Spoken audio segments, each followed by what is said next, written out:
بسم الله الرحمن الرحيم.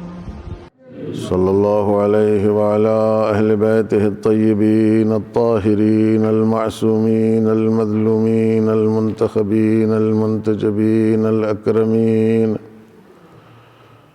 الذين أذهب الله عنهم الرجس وطهرهم تطهيرا.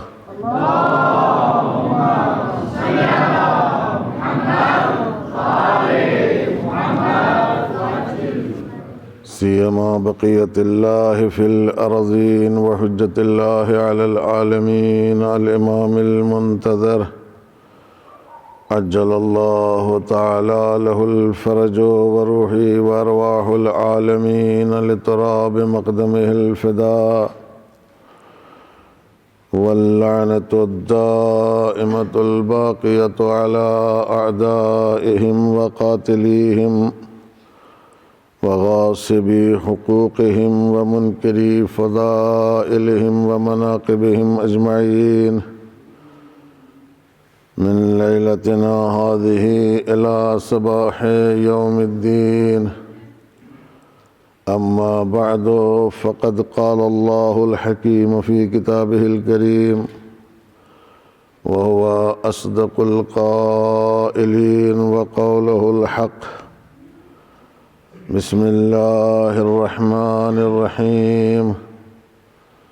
ذلك الذي يبشر الله عباده الذين آمنوا وعملوا الصالحات قل لا أسألكم عليه أجرا إلا المودة في القربى ومن يقترف حسنة نزد له فيها حسنا إن الله غفور شكور. صدق اللہ العلی العظیم. صلوات بر محمد و آل محمد.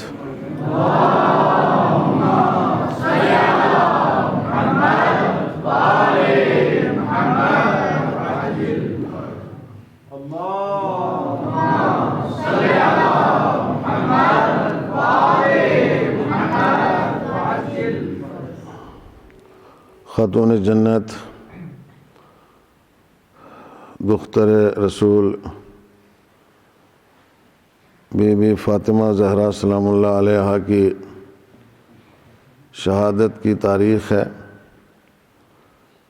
اس کی مناسبت سے ہم سب مل کر امام زمانہ عجل اللہ تعالی فرجہ الشریف کی خدمت میں تعزیت و تسلیت عرض کرتے ہیں اور دست بستہ مولا سے یہ عرض کرتے ہیں کہ مولا ہم جس قابل بھی ہیں ہمیں تسلیت دینے والوں میں اور تعزیت دینے والوں میں شمار فرمائیں اور اس بات کی تصدیق فرمائیں کہ ہم آپ کے حضور میں تعزیت پیش کرنے کے لیے حاضر ہوئے، اس لیے کہ مولا کی تائید کے بغیر کوئی بھی بات بنتی نہیں ہے. اگر ان کو پسند آ جائے تو سب کو پسند ہے، اور اگر ان کو پسند نہ ہو تو پھر کسی کو کوئی چیز جو ہے وہ پسند نہیں آئے گی. عزیزان گرامی، انسان کو ملتا وہی ہے جس کا وہ اپنے آپ کو اہل بناتا ہے. مثال کے طور پر ہم گھر سے چل کے آئے ہیں مجلس میں، اب کیا نیت ہے ہماری، کیا ارادہ ہے ہمارا اور کتنی تیاری ہے ہماری، ظرفیت کتنی ہے ہماری، ظرفیت کتنی ہے، اسی کے حساب سے جو ہے وہ انسان کو اس مجلس کا جو ہے وہ ثواب ملے گا. اور ظرف جب خالی ہوتا ہے تو ہلکا ہوتا ہے، اور جب اس میں کچھ آ جاتا ہے تو اس کا وزن بڑھ جاتا ہے. تو اگر کسی بھی محفل میں یا مجلس میں بیٹھنے کے بعد انسان یہ محسوس کرے کہ کچھ ملا ہے تو خود اس کو پتہ چل جائے گا کہ کچھ حاصل ہوا ہے، اور اگر جیسے آیا تھا ویسے ہی واپس جائے کچھ فرق نہیں پڑا تو اس کا مطلب یہ ہے کہ ظرف کے اندر گنجائش نہیں تھی، ظرف خالی نہیں تھا کہ وہ بھرتا، اور وہ نورانیت جو یہاں تقسیم ہونے والی ہے، وہ اجر جو یہاں بٹنے والا ہے، وہ ثواب جو یہاں ملنے والا ہے، اور انسان کو جو قدر و قیمت یہاں نصیب ہونے والی ہے، وہ اس کا مطلب جو ہے وہ نصیب نہیں ہوئی۔ ایک شخص اگر مجلس میں بیٹھنے کے بعد اپنے اندر جب وہ مجلس سے اٹھتا ہے تو فرق محسوس نہ کرے تو معلوم ہے کچھ نہیں، جیسا آیا تھا ویسا ہی چلا گیا۔ کس ذہنیت کے ساتھ آیا تھا، کس ذہنیت کے ساتھ مجلس میں بیٹھا، اسی ذہنیت کے ساتھ اٹھ کے چلا گیا، خالی گیا، کچھ حاصل نہیں ہوا ہے۔ لیکن اگر خالی ظرف لے کے آیا تو خطیب کیا خطابت کرتا ہے، پڑھنے والا کیا پڑھتا ہے، وہ الگ بات ہے، لیکن جو نورانی ذوات مقدسہ اس مجلس کے اوپر محیط ہوتی ہیں، جن کی نگاہ ہوتی ہے اس مجلس کے اوپر، اور یقیناً ہوتی ہے، اس میں کوئی دو رائے نہیں ہے، یقیناً ہوتی ہے، تو وہ اس کے ظرف کو خالی نہیں جانے دیتے ہیں۔ اگر خالی ظرف لے کے آیا، خالی برتن لے کے آیا ہے تو در اہل بیت علیہم الصلوۃ والسلام سے خالی نہیں جا سکتا ہے، یقیناً اس کو کچھ ملے گا، یقیناً وہ اپنا برتن بھر کے لے جائے گا۔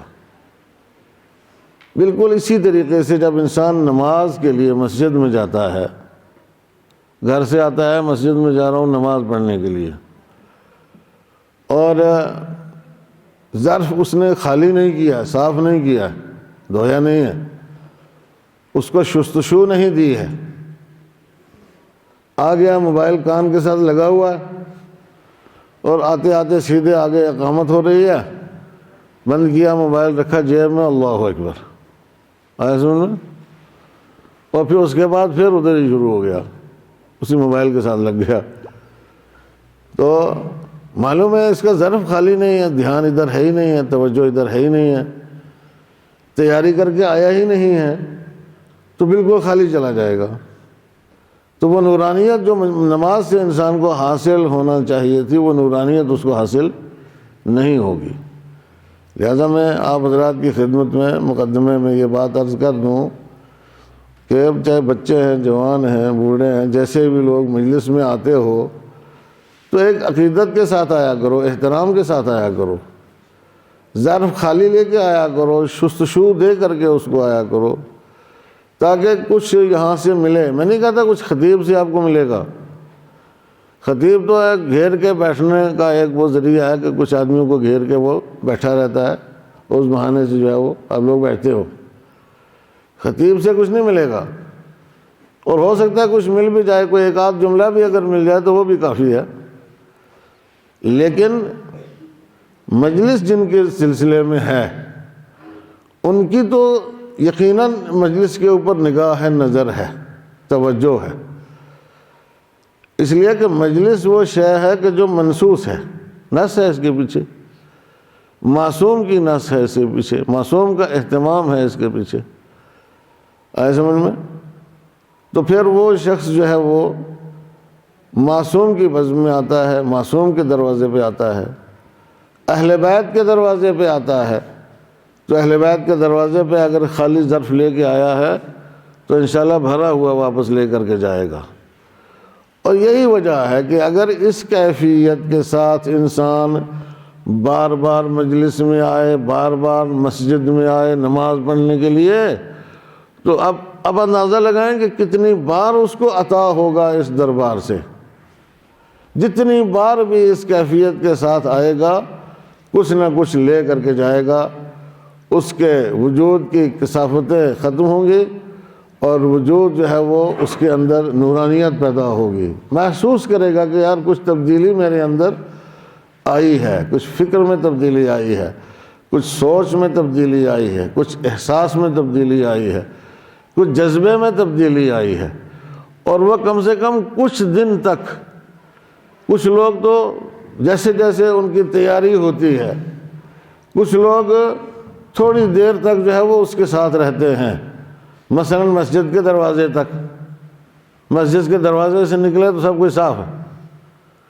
کچھ لوگ گھنٹے 2 گھنٹے تک ساتھ رہتے ہیں، مثلا گھر جانے تک، گھر پہنچے تو سب کچھ صاف ہے۔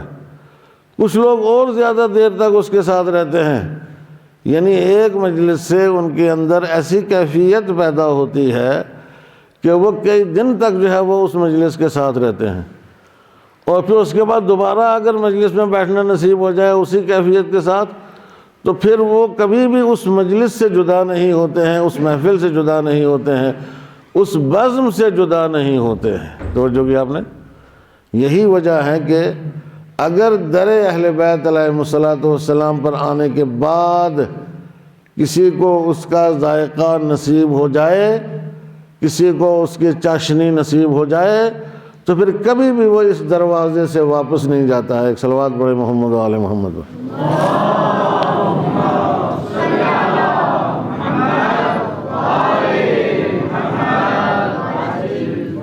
لہذا آدمی کتنا حاصل کرتا ہے جتنی اس کی تیاری ہوتی ہے، جتنی اس کی آمادگی ہوتی ہے۔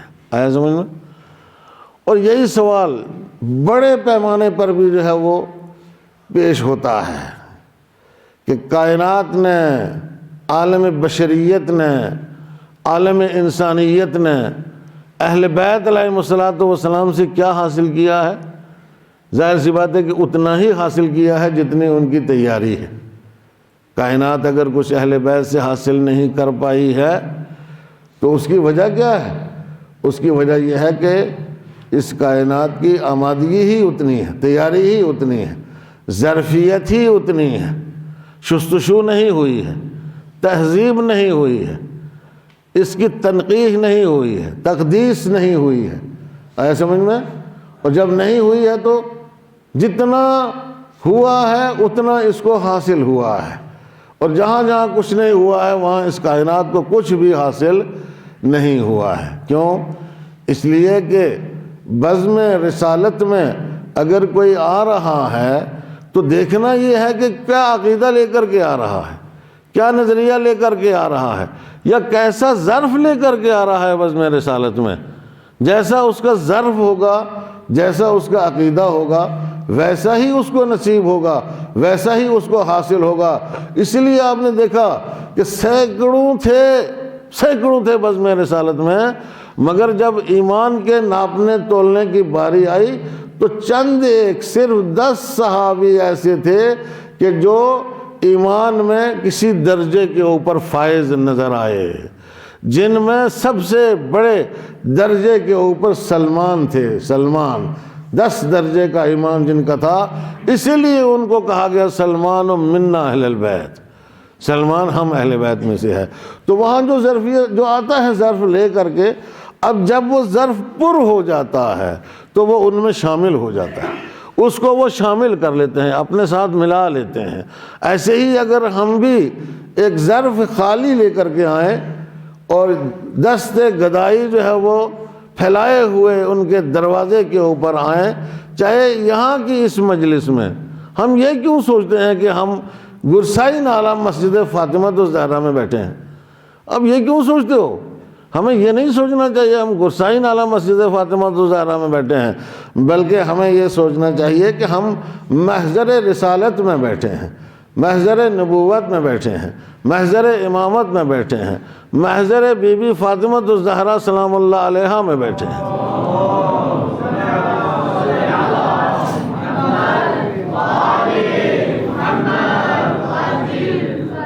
جب جس کی مجلس ہوتی ہے تو جو فرمایا آپ نے، تب انسان اس کے محضر میں ہوتا ہے، اس کا مہمان ہوتا ہے۔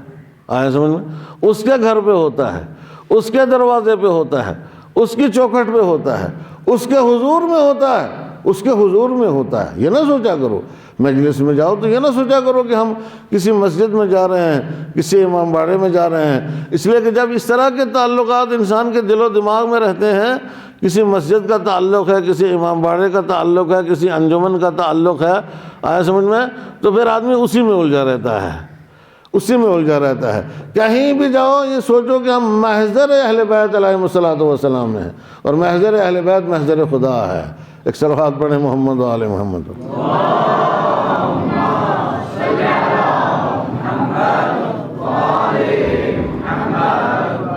تو جب ان ساری چیزوں سے اوپر اٹھ کے انسان آتا ہے تو جتنی محنت کرتا ہے اتنا ہی جلدی انسان کامیاب ہوتا ہے، اتنا ہی جلدی اس کو کچھ نہ کچھ حاصل ہوتا ہے جتنی محنت کرتا ہے۔ بچے ہیں یہاں پر زیادہ تر، اس لیے میں عرض کر رہا ہوں کہ بچوں کو کیا سوچ کے مجلس میں آنا چاہیے، آیا سمجھ میں، اور اس کے بعد اس سے کچھ نہ کچھ حاصل کر کے اٹھنا چاہیے۔ بچوں پر زیادہ نظر ہوتی ہے، بیوی جب مجلس میں آتی ہیں، اور ضرور آتی ہیں، یقیناً آتی ہیں، تو بڑوں کو بعد میں دیکھتی ہیں، بچوں کو پہلے دیکھتی ہیں کہ بچے جو ہے مجلس میں آئے ہیں تو پہلے کچھ نہ کچھ ان کو ملے۔ توجہ کی آپ نے، اگر ایک نگاہ کرم ہو جائے تو اس سے بڑھ کے اور کچھ نہیں ہے۔ لیکن بچے اگر موبائل میں لگے ہوئے ہوں، بچے مثلا کچھ اور سوچ رہے ہیں، ایک اس کو کونی مار رہا ہے، دوسرا اس کی چٹکی کاٹ رہا ہے، تیسرا کچھ کر رہا ہے، ان کو یہ پتہ ہی نہیں ہے کہ ہم کہاں آ کر کے بیٹھے ہیں، تو پھر ظاہر سی بات ہے کہ وہ اس مجلس سے کچھ بھی لے کر کے نہیں اٹھ سکتے ہیں۔ بچوں کو کم سے کم اتنا شعور پیدا ہونا چاہیے کہ ہم جا رہے ہیں بھائی مجلس میں جا رہے ہیں، وہ ایک پاک جگہ ہے، وہ ایک مقدس جگہ ہے، وہ جن کے ہاں ہم جا رہے ہیں وہ ذوات مقدسہ بہت ہی پاک ہے، بہت ہی مقدس ہے، بہت ہی اونچی ہیں، اور ان کا کتنا احترام ہونا چاہیے ظاہر سی بات ہے اس کا کوئی اندازہ ہی نہیں لگا سکتا ہے۔ جب آپ اپنے بزرگوں کے سامنے، اگر کوئی اچھا بچہ ہے، فرمانبردار بچہ ہے، مطیع فرمان بچہ ہے، کوئی نیک سیرت بچہ ہے، توجہ کر رہے ہیں آپ، تو بزرگوں کے سامنے شرارت نہیں کرتا ہے، بزرگوں کے سامنے بدمعاشی نہیں کرتا ہے، بزرگوں کے سامنے اونچی آواز میں نہیں بولتا ہے، بزرگوں کے سامنے ایک دوسرے کی طرف آنکھ سے اشارہ نہیں کرتا ہے، بزرگوں کے سامنے ایک دوسرے کی چٹکی نہیں کرتے ہیں، بزرگوں کے سامنے بچے موبائل نہیں کھولتے ہیں، نہیں کھولنا چاہیے، آج کے زمانے کی جو عادت ہے، بزرگوں کے سامنے نہیں کھولنا چاہیے بچوں کو موبائل، دور جا کے کہیں بیٹھ کے کھولو، بزرگوں کے سامنے نہیں کھولتا ہے۔ توجہ کی آپ نے، تو جب آپ اپنے چھوٹے موٹے بزرگوں کا اتنا احترام کرتے ہو، اور کرنا چاہیے، یعنی اگر کرتے ہو تو بہت اچھی بات ہے، اگر نہیں کرتے ہو تو کرنا چاہیے۔ توجہ کر رہے ہیں آپ ذرا، پھر کوئی بچہ جب مجلس میں آئے، جب گھر میں اس کو یہ مشق ہو چکی ہے، تو جب وہ مجلس میں آئے گا تو وہ مجلس کا کتنا احترام کرے گا اس کا اندازہ نہیں لگا سکتے، اور جتنا وہ مجلس کا احترام کرے گا اتنا ہی اس کو اس مجلس سے فیض حاصل ہوگا۔ ایک صلوات پڑھیں محمد و آل محمد۔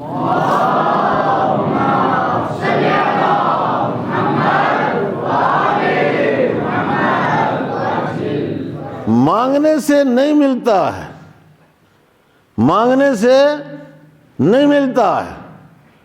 آپ مانگتے رہو اپنے باپ سے کہ یہ چیز دے دو مجھے، یہ چیز دے دو مجھے، یہ چیز دے دو مجھے، وہ دیکھے گا کہ بھئی اس کا اہل ہے یا نہیں میں اس کو یہ چیز دے دوں، ایسے میں اگر اس کا اہل ہوگا تو دے گا، اگر اس کا اہل نہیں ہوگا تو نہیں دے گا۔ مانگنے سے نہیں ملتا ہے۔ انسان اگر کچھ لینا چاہے تو اس کو اپنے آپ کو اس کے قابل بنانا پڑتا ہے۔ معاشرے اور سماج نے اور انسانوں نے آج تک اگر کچھ حاصل نہیں کیا اور نہیں کر پائے ہیں تو اس کی سب سے بڑی وجہ یہی ہے کہ ہم انہی مجلسوں کے ذریعے سے، انہی نمازوں کے ذریعے سے، یہی دین اسلام جو ہے وہ اس کے ذریعے سے اپنے آپ کو اس قابل نہیں بنا پائے ہیں کہ امام زمانہ عجل اللہ تعالی فرجہ الشریف کا ظہور ہو۔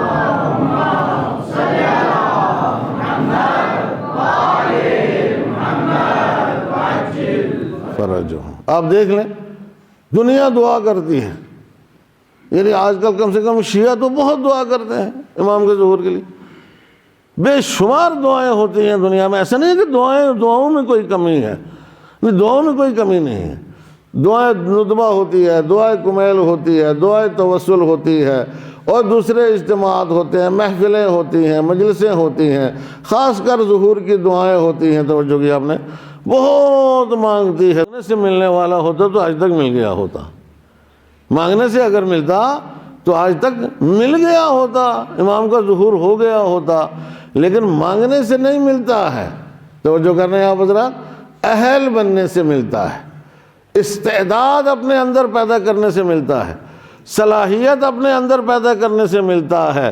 کیا ہمارے اندر اتنی استعداد اور اتنی صلاحیت ہے کہ ہم بزم امام میں بیٹھنے کے قابل ہوں؟ آئے سمجھ میں؟ ہمارے اندر وہ استعداد نہیں ہے، ہمارے اندر وہ صلاحیت نہیں ہے۔ یہ نہ سوچو کہ صدر اسلام میں کیسے کیسے لوگ جو ہے وہ بزم رسالت میں بیٹھے ہوئے نظر آتے تھے، توجہ کی آپ نے، اور آج اس کو لے کر کے دنیا جو ہے وہ اچھل رہی ہے کہ صاحب یہ تو رسول کے ساتھ ہے، یہ تو رسول کے ساتھ ہے، یہ تو رسول کے ساتھ ہے۔ بھئی عزیزان گرامی، وہ اگر رسول کے ساتھ ہوتے تو وہی 1,24,000 جو ہے وہی پوری دنیا کو فتح کرنے کے لیے کافی تھے۔ رسول انہی پر سرمایہ گزاری کرتے، توجہ کی آپ نے، وہ اگر رسول کے ساتھ ہوتے تو۔ بیٹھنے سے، جسمانی طور پر پاس بیٹھنے سے وہ چیز حاصل نہیں ہوتی ہے جب تک کہ انسان کے اندر سنخیت پیدا نہ ہو، سنخیت پیدا نہ ہو، توجہ کی آپ نے۔ ایک طرف پتھر رکھا ہوا ہے، دوسری طرف کیا ہے؟ شمع رکھی ہوئی ہے۔ اس پتھر کو اس شمع سے کیا فائدہ ہونے والا ہے؟ اس کی روشنی سے پتھر کو کچھ ملنے والا ہے؟ زیادہ قریب کر دو گے تو آگ سے جلے گا اور پھٹ جائے گا اور کچھ اس کو حاصل نہیں ہوگا۔ لیکن اس کے بغل میں دوسری شمع رکھ دو تو ان دونوں کی روشنی بڑھ کے زیادہ علاقے کو روشن کرے گی، تیسری شمع رکھ دو اور زیادہ علاقہ جو ہے وہ روشن ہو جائے گا، توجہ کی آپ نے۔ چونکہ ان کے اندر سنخیت ہے، ان کی روشنی اس کی روشنی کے ساتھ ملتی ہے، تو انسان جب اپنے اندر سنخیت پیدا کرے، یعنی ان جیسا بن کے اپنے آپ کو صاف کر کے اندر سے دھو کے نیت اور ارادے کو ان کے تابع فرمان بنا کر کے اگر انسان ان کی بزم میں جاتا ہے تو سنخیت ہے، سنخیت پیدا ہوتی ہے، تو پھر وہ نور جو ہے اس کی کرنیں اس کے اندر آتی ہیں، اس نور کی کرنیں اس کے اندر آتی ہیں، اور اس نور سے اس کا جسم منور ہوتا ہے، اس نور سے اس کی روح منور ہوتی ہے، اور اس روح سے اس کا سب کچھ جو ہے وہ منور ہو جاتا ہے۔ ایک صلوات پڑھیں محمد و آل محمد۔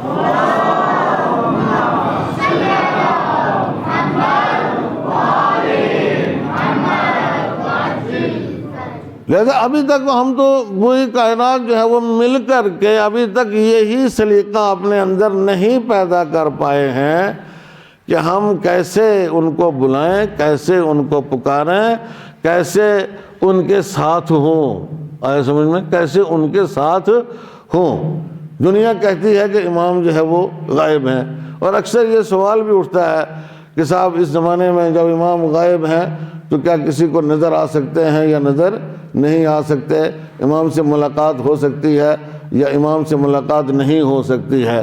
بھئی عزیزان گرامی، یہ بات اپنی جگہ کے اوپر بالکل صحیح ہے کہ ایک شخص موجود ہو اور وہ دکھائی نہ دے، کیسے ہو سکتا ہے؟ ایک شخص موجود ہے اور وہ دکھائی نہ دے، تو سب سے پہلی بات کیا ہے؟ سب سے پہلی بات یہ ہے کہ اگر ہمیں دکھائی دے بھی گئے تو ہم کیا پہچان لیں گے؟ ہمیں کیا معلوم ہے یہ کون آدمی ہے؟ ہم نے کبھی دیکھا ہے امام کو؟ ہم نے نہیں دیکھا، تو کتنی بار جو ہے وہ آپ نے دیکھا ہوگا، مگر آپ پہچان گئے؟ کتنی بار آپ کے آس پاس سے گزرے ہوں گے، آپ پہچان گئے، آپ کے اندر معرفت ہو گئی کہ یہ امام ہے۔ ایک آدمی ہے، وہ اسی کائنات میں رہتا ہے، انہی لوگوں کے درمیان میں رہتا ہے، اور جو غیبت ہے وہ غیبت شخصیت کی غیبت نہیں ہے، شخص موجود ہے۔ شخص کیا ہے؟ موجود ہے۔ غیبت عنوان ہے، ایک غیبت ایک عنوان ہے اس کے ساتھ کہ امام غائب۔ امام غائب کا مطلب کیا ہے؟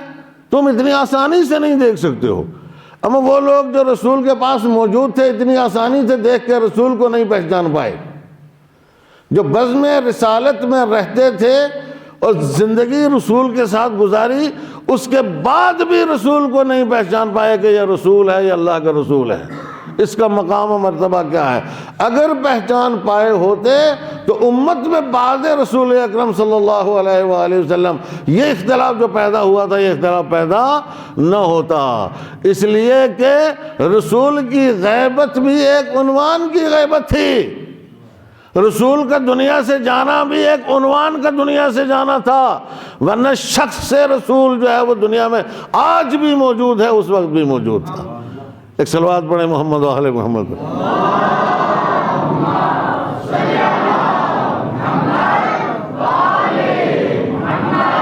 تو اگر پہچانا ہوتا زندگی میں رسول کو، اگر پہچانا ہوتا تو بعد رسالت وہاں تو ایک رسول تھے جو عنوان کے تحت دنیا سے چلے گئے، بعد رسول تو کتنے رسول تھے جو اس دنیا میں باقی تھے، سمجھ میں آ نہیں؟ اگر رسول کو پہچانا ہوتا تو ان کو علی میں بھی رسول نظر آتے، اگر رسول کو پہچانا ہوتا ان کو فاطمہ میں رسول نظر آتے، اگر رسول کو پہچانا ہوتا ان کو حسن میں رسول نظر آتے، اگر رسول کو پہچانا ہوتا ان کو حسین میں رسول نظر آتے، اگر رسول کو پہچانا ہوتا تو ایک ایک امام میں رسول نظر آتے، اور اگر رسول کو پہچانا ہوتا تو آج 12ویں امام کو بھی پہچاننے میں کسی کو کوئی تکلیف نہ ہوتی۔ ایک صلوات پڑھیں محمد و آل محمد پر۔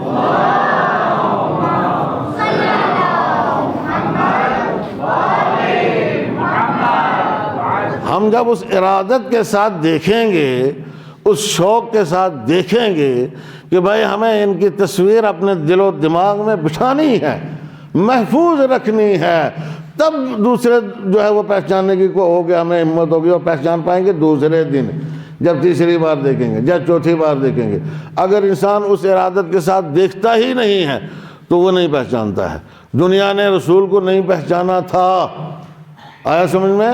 دیکھنے کے باوجود بھی رسول کو نہیں پہچانا، رسول کی تصویر ان کی نظروں میں نہیں چھپی، رسول کی تصویر ان کے دل و دماغ میں نہیں چھپی، سمجھ میں آیا؟ دل و دماغ میں نہیں چھپی، ان کے دل و دماغ پر حاوی نہیں ہوئی، انہوں نے شخص سے رسول کو نہیں پہچانا، انہوں نے صرف عنوان رسول کے بارے میں سنا، جو کچھ بھی سنتے رہے، سمجھ میں آیا؟ عنوان رسول کے بارے میں، ورنہ جو اس وقت دنیا کی نظروں سے اوجھل ہوا وہ عنوان رسول تھا، اور جو شخص سے رسول ہے وہ اس وقت بھی موجود تھا، آج بھی موجود ہے، وہ قیامت تک موجود رہے گا۔ غیبت امام زمانہ بھی ایسی ہی ہے، عنوان کے اعتبار سے امام زمانہ غائب ہیں، یعنی امام غائب ان کو کہا جاتا ہے، امام غائب ان کو کہا جاتا ہے، ورنہ شخص امام زمانہ عجل اللہ تعالی فرجہ الشریف آج بھی اس کائنات میں موجود ہے۔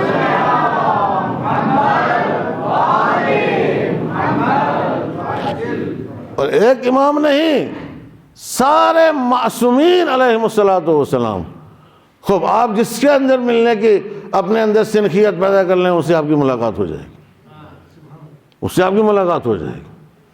ہمارے ظرف میں گنجائش تو ہونا چاہیے نا، ہم اس قابل ہوں، سیدھی بات ہے کہ بھائی جب انسان طاہر ہوگا، پاک ہوگا، اندر سے صاف ہوگا، اس کے دل میں میل و کچیل نہیں ہوگا، اس کا جسم جو ہے وہ نورانی ہوگا، تو یہ شخص جو ہے وہ اہل بیت کے قریب ہونے کے قابل ہے۔ اور جس کے اندر نجاست ہے، طہارت نہیں ہے، بغض ہے، دشمنی ہے، عداوت ہے، فتنہ و فساد ہے، آیا سمجھ 24 گھنٹے خرافات ہیں، اس کے علاوہ اور کچھ نہیں ہے، یہی سب بھرا ہوا ہے اندر، تو وہ ایک مجموعہ رجس ہے، مجموعہ ناپاکیوں کا، مجموعہ غلاظتوں کا۔ تو پروردگار عالم کہتا ہے کہ میں رجس اور ناپاکی کو اور غلاظت کو اہل بیت کے قریب نہیں جانے دوں گا۔ ایک صلوات پڑھیں محمد و آل محمد پر۔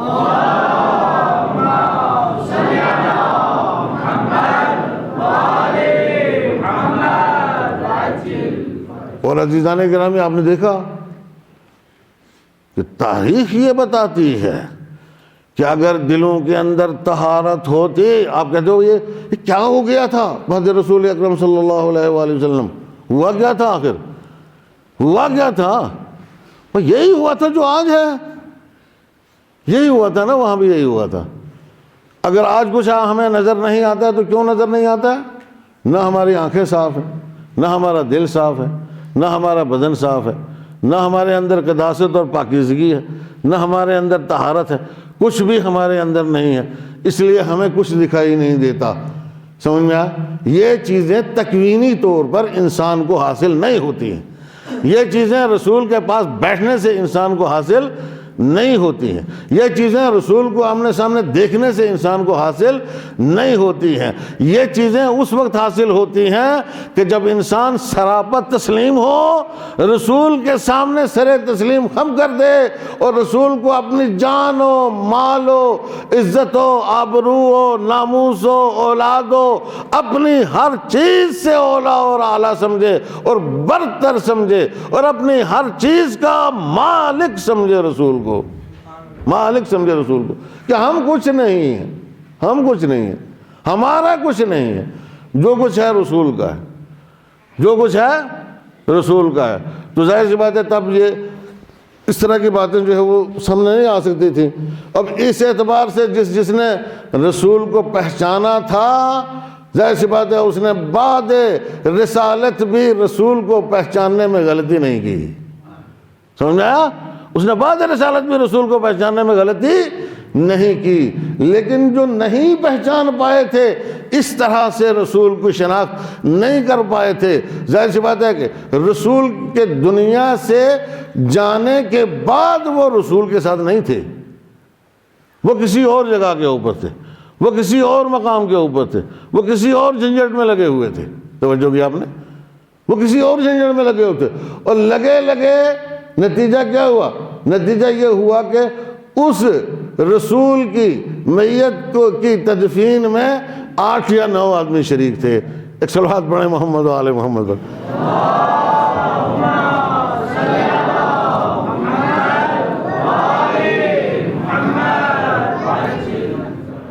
یہ غائبانہ کا چکر کیا ہے؟ سمجھ میں آیا آپ کو؟ یہ جو غائبانہ، جی ہم نے غائبانہ پڑھ دی، یہ غائبانہ کا چکر وہیں سے چلا ہے۔ جب لوگ واپس آئے تو رسول کو دفن کیا جا چکا تھا، تو پھر انہوں نے کہا کہ جی ہم غائبانہ رسول کی نماز جنازہ پڑھتے ہیں۔ ایک صلوات پڑھے محمد و آل محمد پر۔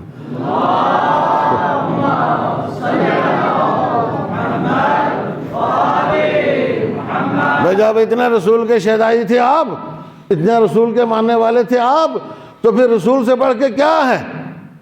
رسول سے بڑھ کے کیا ہے؟ ابھی تو رسول تمہارے درمیان موجود ہے نا، صرف آنکھ ہی تو بند ہوئی ہے، لیکن ابھی رسول موجود ہے تمہارے درمیان۔ ابھی تو رسول کو چھوڑ کے ادھر ادھر نہیں جانا چاہیے نا، ابھی یہ رسول ہے جو تمہارے سامنے ہے، چاہے وہ میت ہے، سمجھ میں کچھ بھی ہے۔ عام طور پر دنیا کا یہی دستور ہوتا ہے نا کہ جب تک میت رکھی ہوئی ہے تب تک کسی کو کچھ نہیں سوچتی ہے، کوئی ادھر ادھر نہیں جاتا ہے، آئے سمجھ میں؟ تب تک ابھی تو رسول موجود تھے، رسول کی موجودگی میں یہ سب کچھ ہو گیا۔ اس کا مطلب یہ ہے کہ رسول کو نہیں پہچانا تھا۔ اگر رسول کو پہچانا ہوتا تو پہلے رسول کا جو سلسلہ تھا اس کو ختم کرتے، توجہ کی آپ نے، اس کو صحیح طریقے سے دفن کرتے، غائبانہ نہ پڑھنی پڑتی، حاضر ہو کر کے پڑھتے، موجود رہ کر کے پڑھتے، توجہ کی آپ نے، اور اس کے بعد پھر اس مسئلے کو چھیڑا جا سکتا تھا۔ لیکن عزیزان گرامی، معلوم ہے کہ ساری زندگی سنتے رہے رسول کیا کہتے رہے، سمجھ میں آیا؟ لیکن وہ ایک عنوان رسول کے پیچھے لگے ہوئے تھے، شخص رسول ان کو معلوم نہیں، سمجھ میں نہیں آیا تھا، رسول کی پہچان ان کے دل و دماغ میں نہیں بیٹھی تھی، رسول کی معرفت ان کے دل و دماغ میں نہیں بیٹھی تھی، جیسے آج بھی رسول کی معرفت ہمارے دل و دماغ میں بھی نہیں ہے۔ معصومین علیہ السلام کی معرفت اور شناخت ہمارے بھی دل و دماغ میں نہیں ہے، ورنہ عزیزان گرامی اگر کوئی معرفت رکھنے والا انسان ہو تو ایک قدم پر کھڑا ہو کر کے کہے کہ مولا دوسرا قدم میں جب اٹھاؤں گا تو آپ کی دستبوسی ہمیں نصیب ہونا چاہیے۔ ایک صلوات پڑھے محمد و آل محمد پر۔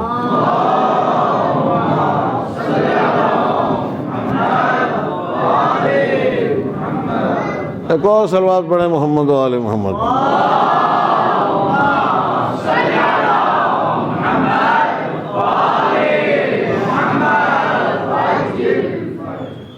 ہم اور آپ یہ کیوں سوچتے ہیں کہ صاحب ہم دور ہیں، جی ہم پہاڑوں پہ رہتے ہیں، اتنے دور دراز علاقے میں جو ہے کہاں ملاقات ہو سکتی ہے امام سے، کہاں ملاقات ہو سکتی ہے معصوم سے، کہاں دیدار ہو سکتا ہے معصوم کا، یہ ہم بہت دور رہتے ہیں جی، بہت زیادہ مشکلیں ہیں ہمارے لیے، جھنجھٹ بہت زیادہ۔ تو جب تم نے پال ہی لی ہیں جھنجھٹ، مشکلیں پال لی ہیں، یہ طے کر لیا ہے کہ یہاں کچھ نہیں ہو سکتا ہے، تو بظاہر سی بات تم اس کے لیے کوشاں بھی نہیں ہو، تم اس کے لیے محنت بھی نہیں کرتے ہو، تم اس کے لیے جدوجہد بھی نہیں کرتے ہو، تم اس کو تلاش بھی نہیں کرتے ہو، تم اس کو ڈھونڈتے ہی نہیں ہو۔ تمہارے دل و دماغ میں یہ بیٹھ گیا ہے کہ وہ یا تو مکے میں ملیں گے، یا مدینہ میں ملیں گے، یا کربلا میں ملیں گے، وہ کہیں بھی ملیں گے۔ عزیزان گرامی، وہ امام ہی کیا ہے کہ جو ایک ہی وقت میں آپ کو مکے میں بھی نہ ملے، مدینہ میں بھی نہ ملے، گرسائی میں بھی نہ ملے، دوسرے علاقوں میں بھی نہ ملے، اس امام کو امام نہیں کہتے ہیں۔ ایک صلوات پڑھے محمد و آل محمد پر۔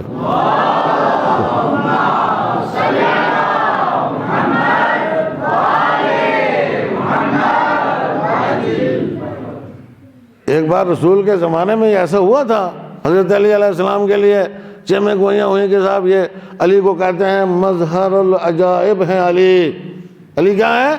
مظہر العجائب ہیں۔ ہم کیسے مان لیں علی مظہر العجائب ہیں؟ ہم تو امتحان کریں گے، اس کے بعد دیکھیں گے کہ علی مظہر العجائب ہے یا نہیں۔ کہا کیا کرو گے؟ کہا دیکھو مل کے سب دعوت کرو ایک ہی وقت میں علی کو، ایک ہی وقت میں سب مل کے دعوت کرو علی کو، دیکھتے ہیں کیا کرتے ہیں علی۔ 40 آدمیوں نے طے کیا الگ الگ مل کے، کہا یا مولا آج آپ کی دعوت ہمارے گھر میں ہے۔ کہا ٹھیک ہے۔ دوسرا آیا، اس نے بھی کہا دعوت ہمارے گھر میں، اسی وقت میں مولانا نے کہا ٹھیک ہے۔ 40 آدمیوں نے کہا دعوت ہمارے گھر میں، مولانا نے کہا ٹھیک ہے۔ سب نے کہا ہمارے گھر میں۔ ایسے انہوں نے مولا کے دعوت ہوئی۔ اس کے بعد کہنے لگے کہ بھائی دیکھا علی کہاں تھے؟ بھائی علی تو ہمارے گھر میں تھے۔ دوسرا کہنا یار تو جھوٹ بولتا ہے، علی تو ہمارے گھر میں تھے۔ 40 میں آپس میں جھگڑا ہوا، ہر آدمی کہتا ہے علی ہمارے گھر میں تھے، اسی وقت علی ہمارے گھر میں تھے۔ بات رسول کی خدمت میں پہنچی، رسول نے کہا علی تو ہمارے پاس تھے، علی تمہارے گھر میں نہیں تھے، علی ہمارے پاس تھے۔ اتنے میں جبریل نازل ہوئے، جبریل نے کہا نہیں، خدا کہتا ہے علی ہمارے پاس تھے۔ ایک صلوات پڑھے محمد و آل محمد پر۔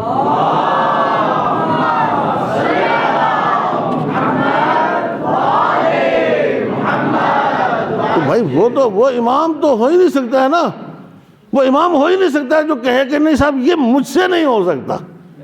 سمجھ میں آیا آپ کی بات؟ نہیں، وہ امام نہیں ہے جو یہ کہے کہ یہ مجھ سے نہیں ہو سکتا۔ امام کبھی عاجز نہیں ہوتا ہے، امام عاجز نہیں ہوتا ہے، یہ نہیں کہہ سکتا یہ مجھ سے نہیں ہو سکتا۔ توجہ کیا آپ نے؟ تو پھر آپ کہیں کہ اب سارے ایک ہی بار میں امام کو کیوں نہیں دعوت دیتے؟ سب کو ایک بار میں ملیں گے انشاءاللہ، سب کو ایک بار میں ملیں گے۔ توجہ کیا آپ نے؟ معرفت ہونی چاہیے نا، معرفت بہت زیادہ ضروری ہے، شناخت بہت زیادہ ضروری ہے، پہچان بہت زیادہ ضروری ہے۔ ہم نے فضائل بہت سنے ہیں، اس میں کوئی دو رائے نہیں ہے، اور آج بھی ہم فضائل سنتے ہیں، لیکن فضائل ہم کیوں سنتے ہیں؟ خوش ہونے کے لیے، نعرہ لگانے کے لیے۔ ایسے سننے بس خوش ہو گئے، نعرہ لگا دیا، دیکھا ایسے تھے علی، سمجھ میں آیا؟ ہاں علی ایسے تھے، نعرے لگا دیے۔ سنا علی نے باب خیبر کو کھاڑا فتح کیا، نعرے لگا دیے، آیا سمجھ میں؟ لیکن عزیزان گرامی اس علی کا قرب بھی حاصل کرو تو تھوڑا سا، اس علی کی شناخت بھی حاصل کرو تھوڑی سی، تو اس علی سے تمہارے اندر بھی کچھ شجاعت آئے گی، تمہارے اندر بھی کچھ پاکیزگی آئے گی، تمہارے اندر بھی کچھ طہارت آئے گی، تمہارے اندر بھی کچھ مردانگی پیدا ہوگی، تمہارے اندر بھی کچھ جو ہے جواں مردی پیدا ہوگی، تمہارے اندر بھی کچھ للہیت آئے گی، تمہارے اندر بھی کچھ نورانیت آئے گی انشاءاللہ۔ جب اس علی کا قرب حاصل کرو گے، اس علی کے پاس بیٹھو گے، اس علی کے پاس بیٹھ کر کے اس سے کہو کہ علم سکھائیں، اس سے کہو کہ حلم سکھائیں، اس سے کہو کہ بندگی کا سلیقہ سکھائیں، اس سے کہو کہ طہارت میں سے تھوڑا سا حصہ دیں مولا، پاکیزگی میں سے تھوڑا سا حصہ دیں مولا، اپنے قریب کریں معنوی اعتبار سے مولا، جسمانی اعتبار سے بھی اور معنوی اعتبار سے بھی۔ بسا لوگ جسمانی اعتبار سے قریب ہو کے چلے آئے قبر مبارک میں، اور ہمارے درمیان تھوڑا سا فاصلہ تھا، لیکن ہم قریب نہیں ہو پائے، اور ایک آدمی جو ہے وہ نہیں گیا وہاں پر تک، ممکن ہے وہ ہم سے زیادہ قریب ہو گیا ہو، اس لیے کہ اس نے مولا سے کیا مانگا ہے یہ میٹر کرتا ہے نا۔ تو تم مولا سے کیا مانگ رہے ہو یہ میٹر کرتا ہے۔ مولا تمہاری تعریفوں کے طالب نہیں ہے، تمہاری تعریفوں کے محتاج نہیں ہے، مولا کو اس میں سب سے زیادہ خوشی نصیب ہوتی ہے جب آدمی یہ کہے کہ مولا ہم آپ کے ساتھ رہنا چاہتے ہیں، جس حالت میں بھی آپ رکھیں ہم آپ کے ساتھ رہنا چاہتے ہیں۔ ایک صلوات پڑھیں محمد و آل محمد کو۔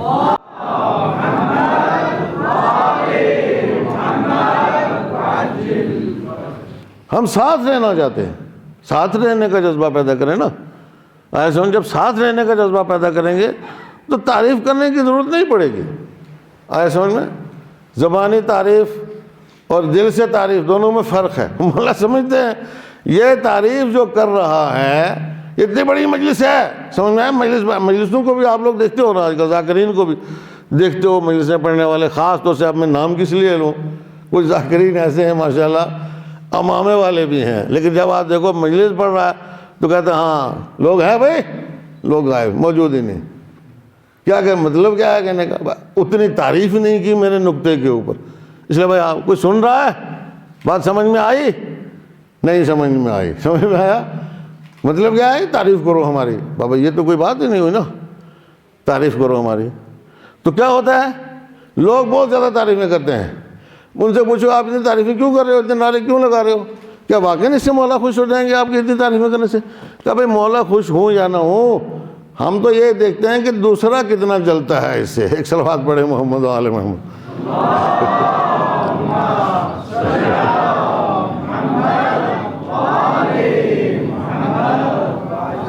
تو ہم تو ابھی تک دوسروں کو جلانے کی فکر میں ہیں، خود اپنے اندر نورانیت پیدا کرنے کی فکر میں ہم نہیں ہیں۔ توجہ کی آپ نے؟ اتنا بڑا مجموعہ اتنی تعریفیں کر رہا ہے، اگر مولا کے ساتھ ہو جائے تو پھر مولا کو کس چیز کی ضرورت ہے؟ وہی ایک لشکر کافی ہے، سمجھ میں آیا؟ لیکن عزیزان گرامی وہ بات نہیں پیدا ہو رہی ہے۔ تو ہم مولا کے سے ہمیں چاہنا کیا ہے؟ مولا کا ساتھ۔ یہ تو آسان سی بات ہے نا، کوئی مشکل نہیں، اور کچھ نہیں مانگو نا۔ اور کچھ بھی مولا سے اگر کسی نے مانگا تو وہ گھاٹے میں ہے، وہ خسارے میں ہے۔ مولا ہمیں آپ کا ساتھ چاہیے دنیا میں بھی اور آخرت میں بھی۔ آیا سمجھ میں؟ دنیا میں ہمیں اپنے ساتھ رکھیں تو ظاہر سی بات ہے آخرت میں بھی پھر ہم مولا کے ساتھ ہوں گے۔ تو جب دنیا میں یہ انسان، آج کے اس دور کے انسان اپنے مولا کے ساتھ ہو جائیں، اپنے مولا کے ساتھ ہو جائیں تو دنیا کا نقشہ بدل جائے گا۔ اور اگر اس وقت نہیں ہے عزیزان گرامی، ظاہر سی بات ہے نہیں ہے نا، مولا تو آج اکیلے ہی ہیں، ابھی مولا اکیلے ہیں۔ ہم ممبروں پر بیٹھ کے علی کی تعریف کرتے ہیں، سمجھ میں علی کے فضائل پڑھتے ہیں، ہم 1400 سال پیچھے ہیں مولا سے، 1400 سال پیچھے ہیں۔ اور مولا جو ہے وہ انتظار میں ہے کہ بھئی یہ کب میرے ساتھ آ کر کے ملتا ہے یا نہیں؟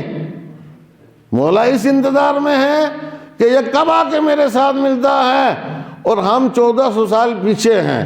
کبھی خیبر پڑھ کے تعریف کرتے ہیں، تو کبھی خندق پڑھ کے تعریف کرتے ہیں، تو کبھی احد پڑھ کے تعریف کرتے ہیں، تو کبھی بدر میں جاتے ہیں، تو کبھی حنین میں جاتے ہیں، تو کبھی صفین میں ہوتے ہیں، کبھی جمل میں ہوتے ہیں۔ ابھی تو ہم وہیں سے باہر نہیں نکلے عزیزان گرامی، بدر و احد و خندق و خیبر و جمل و صفین سے باہر ہی نہیں نکلے ہیں۔ تو آج کے زمانے کا جو ہمارا مولا ہے وہ تو انتظار کر رہا ہے کہ یہ بھئی تو خیبر تو بہت پہلے فتح ہو گیا تھا، آج کیا ڈھونڈتے ہو وہاں جا کے؟ صفین گئی، آج کا تلاش کرتے ہو وہاں جا کے؟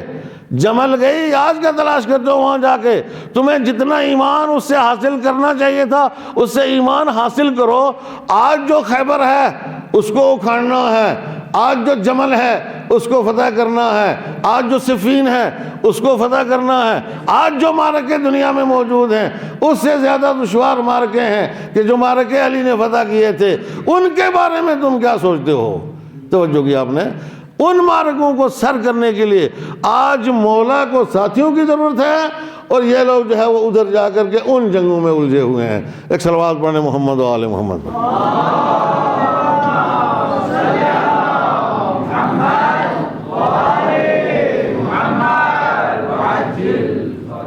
کہو صلوات پڑھیں محمد و آل محمد۔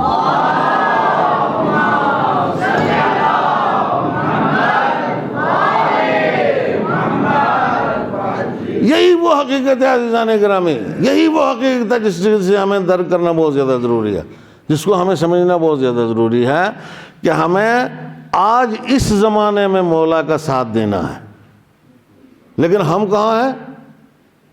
ہم کہاں ہیں؟ ہماری جب مجلسیں بڑی بڑی مجلسیں ہوتی ہیں نا، آپ نے پاکستان یہاں تو کچھ بھی نہیں، چھوٹے موٹے آپ چند لوگ آئے ہو، نہ مجھے سمجھ میں آتا ہے میں کیا کہہ رہا ہوں، نہ آپ کو سمجھ میں آتا ہے کہ یہ کیا کہہ رہا ہے، کسی کو کچھ پتہ ہی نہیں ہے یہاں، آیا سمجھ میں؟ یہاں کسی کو کچھ معلوم نہیں ہوتا ہے۔ لیکن جو پاکستان میں مجلسیں ہوتی ہیں نشتر پارک میں اور دوسرے جو بڑے بڑے وہاں پہ ہیں، ہزاروں کا مجمع ہوتا ہے، ہزاروں کا مجمع ہوتا ہے، اور ایک خطیب ممبر پہ بیٹھ کے عزیزان گرامی آپ وہ جو فتح کرنا شروع کرتا ہے جنگیں، سمجھ میں آیا؟ تو جو بیچارہ وہ کتنی بار مارو گے یار مرحب کو، تو علی نے ایک ہی وار میں 2 ٹکڑے کر دیا تھا اس کو، مر ادھر ہو گیا ہاب ادھر ہو گیا، قصہ ختم ہو گیا، آئے سمجھ میں؟ تو وہاں آج بھی اس کے پیچھے لگے، علی کو کھینچ کے لے جاتے ہیں خیبر تک اور وہاں مرحب کو مرواتے ہیں، اور مروانے کے بعد جو ہے وہ لوگوں سے نعرے لگواتے ہیں، تم نعرے لگاؤ، ہے یا نہیں؟ یہی ہے نا، یا اس کے علاوہ کچھ ہے؟ نہیں، آپ خود سوچو نا، اس کے علاوہ کچھ ہے؟ اس کے علاوہ کچھ نہیں ہے۔ کہاں کس آیت میں لکھا ہے، کس حدیث میں لکھا ہے کہ آپ خیبر پڑھتے رہو، آپ خندق پڑھتے رہو، آپ صفین پڑھتے رہو، آپ جمل پڑھتے رہو؟ کہاں لکھا ہے بھائی؟ یہ نہیں لکھا ہے، یہ لکھا ہے کہ کونوا مع الصادقین، اپنے زمانے کے سچوں کے ساتھ ہو جاؤ۔ کونوا مع الصادقین کہا، کونوا مع الصادقین، سچوں کے ساتھ ہو جاؤ، سچوں کے ساتھ ہو جاؤ۔ آج کے زمانے میں تمہیں ادھر جانے کی ضرورت نہیں ہے، آج کے دور کا خیبر ہے، اس کو فتح کرنا ہے، اس کے لیے مولا کا ساتھ دینا ضروری ہے۔ سمجھ میں آیا یا نہیں عزیزان گرامی؟ یہ حقائق ہے، یہی مصیبت ہے، یہی سب سے بڑی مصیبت ہے۔ میں کئی بار مجالس میں اس چیز کو عرض کر چکا ہوں کہ ہم آج کے نوجوان کو فکر نہیں دیتے ہیں، آج کے نوجوان کو تیار نہیں کرتے ہیں، آج کے نوجوان کو آمادہ نہیں کرتے کہ تمہاری کیا ذمہ داری ہے۔ ہم صرف اس کا خیالی ایمان تازہ کرنے میں لگے ہوئے ہیں کہ جب اس نے 10 نعرے لگا دیے تو اس کا ایمان تازہ ہو گیا۔ ایک صلوات پڑھے محمد و آل محمد پر۔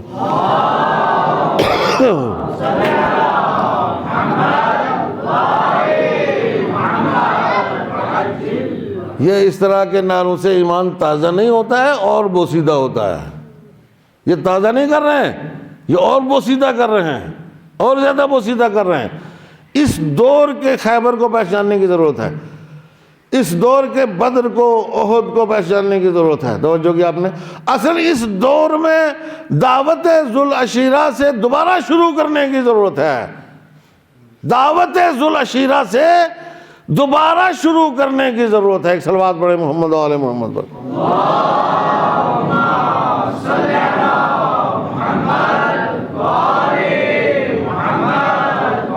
جب تک ایسا نہیں ہم کریں گے ہم ناکام ہیں، ہم کچھ بھی حاصل کرنے میں کامیاب نہیں ہو پائیں گے۔ یہ تماشا ہے ہم جو دنیا کو دکھاتے ہیں کہ ہم اب بہت ثواب حاصل کر رہے ہیں، مجلسیں کر کے جنت میں چلے جائیں گے۔ کیا کمال کرو گے جنت میں چلے جاؤ گے؟ کون سا کمال کیا جنت میں چلے جاؤ گے؟ ظاہر سی بات ہے کہ خدا کا بندہ مومن علی کا ماننے والا جنت میں نہیں جائے گا، دف ہے اس کے اوپر۔ لیکن عزیزان گرامی تم اپنے امام کے پاس بھی پہنچے ہو، جنت میں جاؤ گے؟ پہلے امام کے پاس پہنچو، اس کے بعد جنت میں جاؤ۔ ہر آدمی کو یہ میں نے کہا کئی بار مجلسوں میں یہ کہہ چکا ہوں، ہر آدمی کو یہ یقین ہونا چاہیے کہ میرا امام مجھ سے راضی ہے۔ ایک صلوات پڑھے محمد و آل محمد۔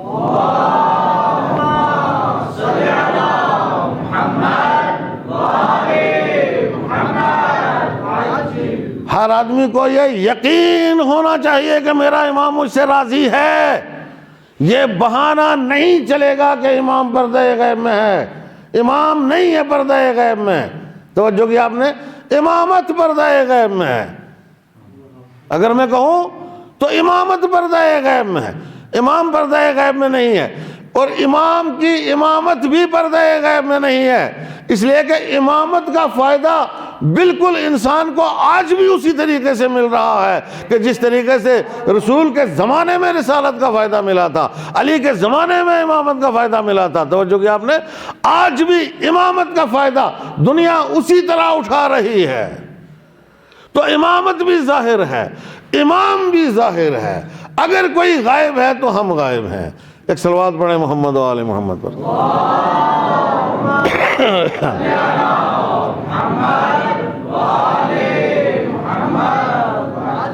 اگر کوئی غائب ہے تو ہم ہیں، امام غائب نہیں ہے، امام اس دنیا پہ موجود ہیں، اور بالکل سیدھی سادی بات ہے، اگر ہم دیکھیں گے بھی تو نہیں پہچانیں گے۔ کیوں؟ اس لیے کہ ہم نے کوئی فوٹو دیکھا ہے امام کو؟ کبھی کسی نے دیکھا ہے امام کو؟ جس نے دیکھا ہو، کوئی فوٹو ہو، آدمی اس سے دیکھ کر کے جو ہے پہچان جائے۔ امام کا کوئی فوٹو بھی نہیں ہے، پوری کائنات میں کہیں پر بھی امام کا کوئی فوٹو نہیں ہے۔ تو اگر 10 مرتبہ بھی آپ کے سامنے آئے ہوں گے، آپ سے ہاتھ بھی ملائے ہوں گے، تو آپ کیسے پہچانو گے؟ بھئی یہی تو ایک مسئلہ ہے عزیزان گرامی، کہ آپ پہچان نہیں سکتے ہو، لیکن اگر ہمارے اور آپ کے اندر ایمان ہے، محبت ہے، عقیدت ہے، تو ہم محسوس کر جائیں گے۔ اگر امام ہمارے علاقے سے بھی گزریں گے تو ہم محسوس کر لیں گے، اس لیے کہ خود بخود جو دل کو دل سے کہتے ہیں نا کہ راہ ہوتی ہے، تو جب امام گزریں گے تو دل خود بخود گواہی دینے لگے گا کہ یہاں سے کوئی گزرا ہے، وہ خوشبو ہم محسوس کریں گے۔ تو جو کہ آپ نے وہ خوشبو محسوس کریں گے، وہ تم اپنے گھر میں محسوس کرو گے، تم اپنے مصلی کے اوپر محسوس کرو گے، مصلی کے اوپر جہاں تم نماز پڑھتے ہو وہاں محسوس کریں گے کچھ نہ کچھ ہوا ہے، کوئی آیا ہے اور نظر ڈال کے چلا گیا ہے۔ ایک صلوات پڑھیں محمد و آل محمد پر۔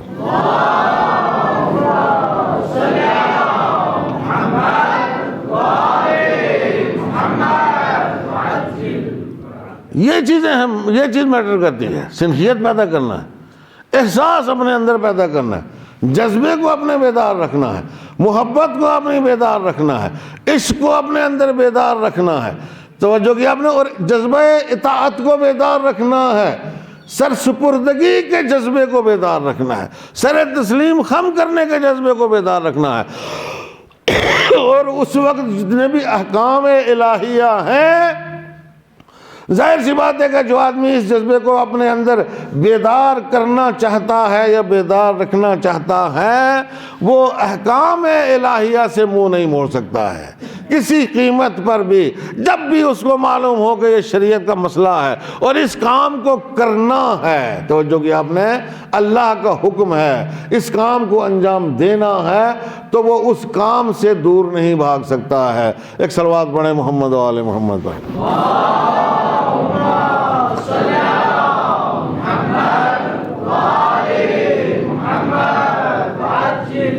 آئے سمجھ میں؟ ظاہر سی بات ہے اگر کوئی عاشق امام ہے، محب امام ہے، تو ظاہر جب اس کو اذان کی آواز سنائی دے گی تو کیا کرے گا؟ وہ جو عاشق امام ہے، اذان کیا ہے؟ وہ اذان امام کی طرف دعوت دینے کے لیے ایک چیز ہے۔ آئے سمجھ میں؟ امام کی طرف بلاتی ہے نا اذان آپ کو، جو اذان امام کی طرف بلاتی ہے، آپ جاؤ گے امام کے پیچھے کھڑے ہو گے، نماز پڑھو گے، تو اذان کس کی طرف دعوت دیتی ہے؟ اذان نودی للصلاۃ من یوم الجمعہ، نہیں کہا گیا کہ جب تمہیں اللہ کی طرف پکارا جائے جمعے کے دن، نودی للصلاۃ من یوم الجمعہ، تو جیسے تمہیں اذان کی آواز آئے تو تمہیں امام کو تلاش کرنا چاہیے۔ کس کو تلاش کرنا چاہیے؟ امام کو تلاش کرنا چاہیے۔ تو اب ظاہر سی بات ہے، اب اس وقت ہماری دسترس میں امام نہیں ہے، تو آدمی اسی نیت کے ساتھ کھڑا ہو کہ مولا میں آپ کی اقتداء میں پڑھنے کے لیے آ رہا ہوں، میں نماز پڑھ رہا ہوں، آپ کی اقتداء میں پڑھنے کے لیے آ رہا ہوں، جاؤ مسجد میں کھڑے ہو جاؤ، کسی کے پیچھے بھی کھڑے ہو جاؤ۔ جب آپ کا جذبہ یہی ہے تو آپ امام کے پیچھے، آپ کی نماز قبول ہوگی انشاءاللہ۔ جذبہ آپ کا یہی ہے نا، نیت آپ کی یہی ہے، تو آپ کی امام کے پیچھے ہی قبول ہوگی۔ ایک صلوات پڑھیں محمد و آل محمد پر۔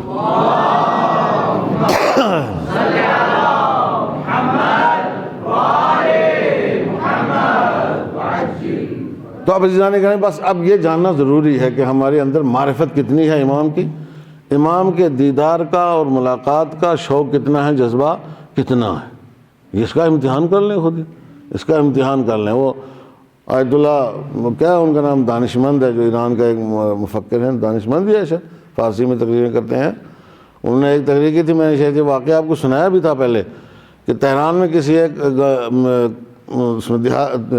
محلے میں تہران کے ایک شخص جوان رہتا تھا، تو آئے رات میں بیٹھا ہوا تھا، اس کے دروازہ کھٹکھٹایا کسی نے، تو اس نے پوچھا کون ہے؟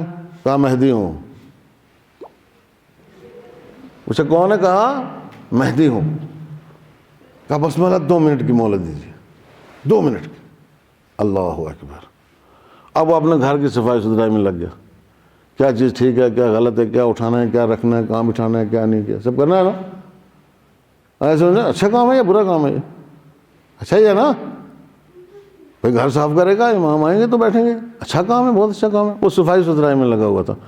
اب جب گھر تیار کر کے جا کے اس نے دروازہ کھولا تو دیکھا کہ مولا واپس جا رہے ہیں اور گلی کے نکڑ پر پہنچے ہیں اور پروردگار عالم کی بارگاہ میں عرض کر رہے ہیں کہ خدایا تو دیکھ رہا ہے، میں نے یہاں جس کا بھی دروازہ کھٹکھٹایا کسی نے دروازہ نہیں کھولا، سب نے یہی کہا کہ مولا 2 منٹ ہمیں دیں، 2 منٹ ہمیں دیں۔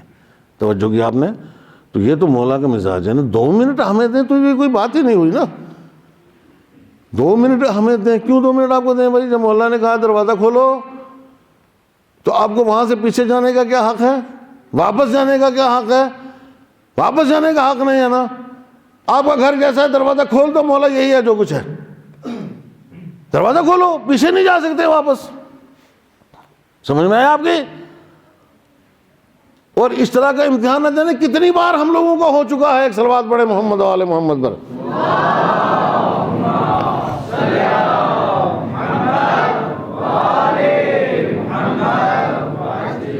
یہی نہیں ہے، یہی نہیں ہے بھائی، یہ نہیں، ایسا ہی نہیں ہوتا ہے۔ آپ کو کسی نے کہا کہ آپ نے جیب ڈھیلی کرو یار، کہا کیوں؟ خمس ادا کرو، کہا نہیں ابھی تھوڑا سا وقت درکار ہے، ہمیں حساب کتاب کرنا ہے۔ سمجھ میں آیا نا؟ تو یہ وہی بات ہوگی نا، اس میں اور اس میں کیا فرق ہے؟ بتاؤ مجھے اگر کوئی فرق ہے تو۔ اس میں اس میں کوئی فرق نہیں ہے عزیزان گرامی۔ جو آدمی اسی وقت جب اس کے کان میں یہ آواز پہنچتی ہے کہ یہ واجب ہے، یہ مستحب ہے، یہ حرام ہے، یہ کرنا ہے، یہ نہیں کرنا ہے، تو جو کرنا ہے تو اسی وقت کرنا، جو نہیں کرنا ہے تو اسی وقت نہیں کرنا ہے۔ اس کا مطلب یہ ہے کہ یہ آدمی جب بھی مولا کہیں گے دروازہ کھولے گا، جب مولا چاہیں گے یہ شخص دروازہ کھولے گا، چاہے کچھ بھی ہو جائے۔ سمجھ میں آیا؟ یعنی اتنی گنجائش نہیں ہے انسان کے پاس، اتنی گنجائش نہیں، وہ مومن نہیں ہے، وہ مولا کا چاہنے والا نہیں ہے کہ جب مولا کہیں کہ ادھر آ تو وہ کہیں گے نہیں مولا میں بس ذرا سا ہاتھ دھو کے آؤں، مجھے آپ سے مصافحہ کرنا ہے۔ جا یار، تو آنے کے قابل ہی نہیں ہے۔ ایک صلوات پڑھے محمد و آل محمد۔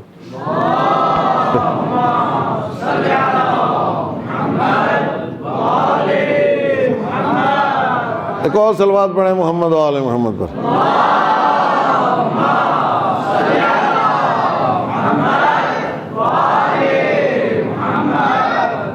اتنی تاریخ، اتنی تاخیر بھی برداشت نہیں ہے اور قابل قبول نہیں ہے، اتنی تاخیر بھی قابل قبول نہیں ہے۔ کیوں؟ ہم وہ جنس ہیں، ہم وہ متاع ہیں کہ جو امام کا جس کے اوپر حق ہے، سمجھ میں آیا؟ جس کے اوپر امام کا حق ہے، اس کو حق نہیں پہنچتا ہے کہ اگر امام اپنی طرف بلا لیں تو دائیں بائیں دیکھنے کا، ادھر ادھر جانے کا، پیچھے ہٹنے کا حق نہیں ہے۔ آگے بڑھو، امام کی طرف بڑھو، گردن اتار دیں کوئی بات نہیں، مولا کے ہاتھ سے گردن بھی اتر گئی تو کوئی مسئلہ نہیں، مولا مانا ہے نا، مولا آپ گردن اتار دو کوئی بات نہیں۔ مولا اگر گردن اتاریں گے تو انشاءاللہ بعد میں جنت میں بھیج دیں گے۔ ایک صلوات پڑھے محمد و آل محمد پر۔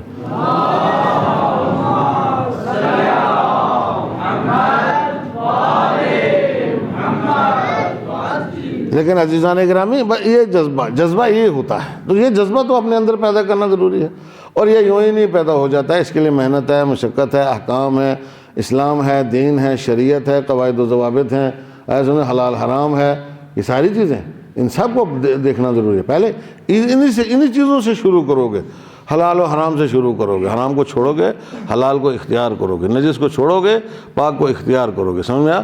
احکام جتنے بھی ہیں ان کے اوپر عمل کرو گے، واجب پر بھی، مستحب پر بھی کوشش کرو عمل کرنے کی، اس لیے مستحب کا ثواب بہت زیادہ ہے، کبھی کبھی واجب سے بھی اس کا ثواب بڑھ جاتا ہے۔ آیا سمجھ میں؟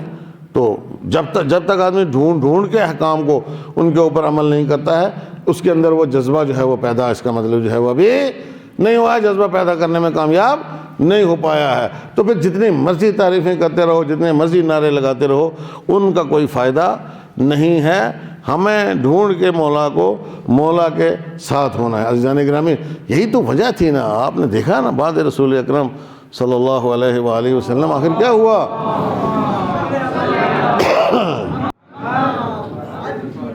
کیا ہوا آخر؟ آپ نے دیکھا. یعنی آپ کہتے ہو کہ نہیں جی کیسے ہو سکتا ہے کہ مولا سامنے آئے اور ہم نہ پہچانے، ہمیں آواز دیں اور ہم نہ پہچانے؟ کیسے ہو سکتا ہے بھائی؟ یہ تو ہوا نا، یہ تو ہوا. آپ نے دیکھا مدینے میں کیا ہوا تھا. آپ تاریخ پڑھی ہے نا آپ نے. جو وہاں ہوا وہ یہاں بھی ہو سکتا ہے. جو حادثہ وہاں ہوا وہ حادثہ یہاں کتنی بار ہو رہا ہے؟ کئی بار ہو رہا ہے. آئے سمجھ میں؟ اور عزیزان گرامی، میں کئی بار شاید اس بات کو میں آپ کی خدمت میں عرض کر بھی چکا ہوں کہ یہ فاطمہ زہرا سلام اللہ علیہا جو اتنا زیادہ روئی، یہ رسول کی رحلت کے اوپر نہیں روئی بھائی. رسول کی، اکثر لوگ یہ کہتے ہیں کہ فاطمہ کو رسول بہت زیادہ پیارے تھے. یہ کوئی بات نہیں ہوئی بھائی. معرفت اپنی جگہ کے اوپر، لیکن آپ کی بیٹی کو بھی باپ اتنا ہی پیارا ہے. کوئی بیٹی ایسی نہیں جس کو باپ پیارا نہ ہو. یہ رسول بھی مانتے ہیں، فاطمہ زہرا بھی مانتی ہے، اور انہی کا حکم بھی ہے، اور انہی کی طرف سے یہ چیز پیدا کرتا ہے، ایجاد کرتا ہے. میں نہیں مانتا کہ فاطمہ زہرا رسول کی رحلت کے لیے، خاص طور سے یہ جانتے ہوئے بھی کہ بھائی میں زیادہ دن دنیا میں زندہ نہیں رہوں گی، میں رسول کے ساتھ ملحق ہو جاؤں گی. یہ رسول نے خبر دی تھی فاطمہ زہرا کو جانے سے پہلے. یہ خبر دی تھی. فاطمہ زہرا خوش ہوئیں روتے روتے. جب رسول نے خبر دی تو زہرا خوش ہو گئیں. پوچھا بی بی آپ اتنا زیادہ خوش کیوں ہوئی ہیں؟ کہا مجھے رسول نے خبر دی ہے کہ سب سے پہلے رسول کے ساتھ اہل بیت میں سے اگر کوئی ملحق ہوگا تو میں ہوں. سب سے پہلے میں ملحق رسول کے ساتھ. اس لیے زہرا خوش ہوئی. توجہ کی آپ نے. تو کوئی ایسی بات نہیں تھی. بات کیا تھی؟ بات کیا تھی عزیزان گرامی؟ زہرا جو ہے وہ کوئی ایک مصیبت ہوتی تو اس کے لیے زہرا روتی. ایک مصیبت تو تھی نہیں نا. خود زہرا کی اپنی مصیبت. توجہ کی آپ نے. زہرا کی اپنی مصیبت، خود علی کے اوپر پڑنے والی مصیبت، یہ بھی زہرا کی مصیبت ہے. کربلا زہرا کی مصیبت ہے. اور پھر امام کی غیبت زہرا کی مصیبت ہے. غیبت کا سلسلہ طولانی ہونا زہرا کی مصیبت ہے. زہرا کی مصیبت ہے نا. اور غیبت کا سلسلہ آج تک چل رہا ہے. تو یہ کیا زہرا کی مصیبت نہیں ہے؟ کس کی مصیبت ہے بھائی؟ گھر جب زہرا کا ہے، گھر زہرا کا ہے نا. ماں زہرا ہے، سب کی ماں زہرا ہے. تو ماں سے زیادہ دکھ تو کسی کو ہو نہیں سکتا. ماں سے زیادہ دکھ کسی کو نہیں ہو سکتا ہے. اور ماں کی نظروں کے سامنے پوری دنیا کا نقشہ ہے. ماں کی نظروں کے سامنے دنیا کا نقشہ ہے. جبریل آتے تھے، فاطمہ زہرا روتی تھیں، جبریل آتے تھے، آ کر کے تسلی دیتے تھے اور اس کے بعد حالات بتاتے تھے. قیامت تک کے حالات جبریل نے فاطمہ زہرا سلام اللہ علیہ کو بتائے.